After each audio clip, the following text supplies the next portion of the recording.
Hi everyone, इस video को start करते हैं। आज सुबह से मैं थोड़ा सा बाहर था, इसलिए मैं ये वीडियो बनाने में थोड़ा सा लेट हो गया हूँ। बट देखो, कुछ भी डिफरेंट नहीं है। आज जो इंटरव्यूज हो रहे हैं ना, बिल्कुल सेम है। और अगर आप हमारे डिस्कशन ग्रुप में हो, सो ऑलरेडी आपने देखा होगा, सुबह से 100 से ज्यादा बच्चे पोस्ट कर चुके हैं उसमें। इंटरव्यू एक्सपीरियंस डाले हैं उसमें, और ऑलमोस्ट सारे जो हैं वो लगभग सेम ही है। बहुत सारे इंटरव्यू एक्सपीरियंस देख लिए, मैं तो पूरे देख भी नहीं पाया, जो भी है। बट डिस्कस कर लेते हैं कुछ चीजों के बारे में, और उसके बाद एक और इम्पोर्टेंट है एक्सेंचर के ऊपर अपडेट, वो मैं अभी इसके बाद एक वीडियो लेकर आऊंगा, उसमें डिस्कस करूंगा। देखो, जो फेज वन में चीज हुई थी, सेम वही हो रहा है फेज टू में।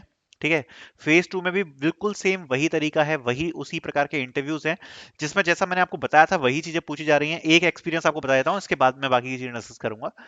Accenture interview experience, 10:30 a.m. His self intro, my self intro. I have mentioned Salesforce virtual internship in my resume. Asked question on that. Asked about agile and waterfall, and which one is more useful. My major project. What did you learn? How do you think AI will be in the future? I am from AI ML branch. AI can't replace human. Debate went for a few minutes. Do you have any question for me? Thank you. Have a great day. Ends at 10:45 a.m. मतलब only 15 minutes का interview. अगर आप overall देखोगे ना, तो एक वही template है। यहाँ पर इंट्रोडक्शन वाला चीज हो गया, ये तो सबसे पूछा जा रहा है। उसके बाद ये जो सेकंड क्वेश्चन है वो सीवी रिलेटेड है। अगेन, जो भी आपने सीवी में मेंशन किया है वो इंपॉर्टेंट है कि वो आपको पता हो। तीसरा ये पूछ लिया कि भाई अजाइल और वाटरफॉल में डिफरेंस क्यों, क्योंकि आपने एक प्रोजेक्ट बनाया हुआ है, तो प्रोजेक्ट रिलेटेड क्वेश्चन में मैं इसको मानता हूँ। ठीक है, so my major project, project, ठीक है, प्रोजेक्ट अगेन वही सेम क्वेश्चन। प्रोजेक्ट लगभग हर किसी से पूछा जा रहा है कि भाई आपका क्या प्रोजेक्ट है, क्या चैलेंजेस फेस किए, क्या टेक स्टैक है। सबसे लगभग ये क्वेश्चन तो 90 to 95% सबसे पूछा ही गया है।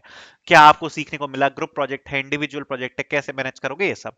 उसके बाद नॉर्मल इंटरव्यू में जो डिस्कशन होता है वो ऐसा डिस्कशन, मतलब ऐसा नहीं है कि कुछ पूछ रहे हैं, बस ऐसे डिस्कशन के क्या आपके व्यूज हैं, क्या विचार है, क्या लगता है ये रिप्लेस कर पाएगी नहीं कर पाएगी, तो उस टाइप का। ठीक है, बेसिक वही इंटरव्यू है, यही सेम टेम्पलेट है लगभग ज्यादातर इंटरव्यूज का, इसलिए मैंने आपको ये शो किया है। बाकी के भी अभी मैं चाहूँ तो 5 इंटरव्यूज आपको और दिखा दूं, लगभग सब सेम ही है, तो उसमें कुछ ज्यादा पूछना नहीं है। ठीक है, दूसरी बात, अभी इस रिलेटेड मुझे एक चीज बतानी है कि यहाँ पर अभी जो फेज वन है, फेज वन के जो इंटरव्यूज कंप्लीट हुए थे, इंटरव्यूज कंप्लीट होने के बाद ये आपका फेज टू चल रहा है, एंड ये फेज टू के इंटरव्यूज हैं।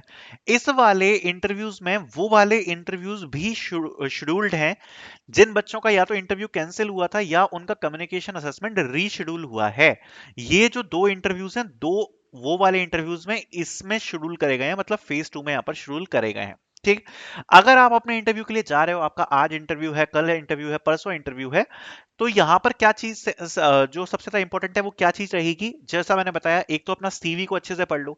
सीवी पढ़ने के बाद आपने जो भी अपना वर्क एक्सपीरियंस वगैरह मेंशन किया, कोई इंटर्नशिप वगैरह मेंशन करी है, वो सब इसमें एक बार पढ़ लो। ठीक है, इसके अलावा यहाँ पर जो अगेन जो इंपॉर्टेंट है वो आपका प्रोजेक्ट हो जाता है। तो प्रोजेक्ट वगैरह के बारे में आप पढ़ लो, प्रोजेक्ट बहुत इंपॉर्टेंट है, क्या चैलेंजेस वगैरह फेस किए, क्या सीन है, ये सब आप लोग अच्छे से पढ़ लो। ठीक है, एंड इसके अलावा बिहेवियर सिचुएशनल क्वेश्चन होते हैं। थोड़ा बहुत एक्सेंचर के बारे में पढ़ के चले जाओ कि भाई एक्सेंचर क्यों ज्वाइन करना चाहते हो, एक्सेंचर कंपनी के बारे में पढ़ लो, बिहेवियर सिचुएशन को नहीं। तो ये 80 to 90% जो इंटरव्यू है, आज भी वही सेम इतनी ही चीजें पूछी जा रही हैं।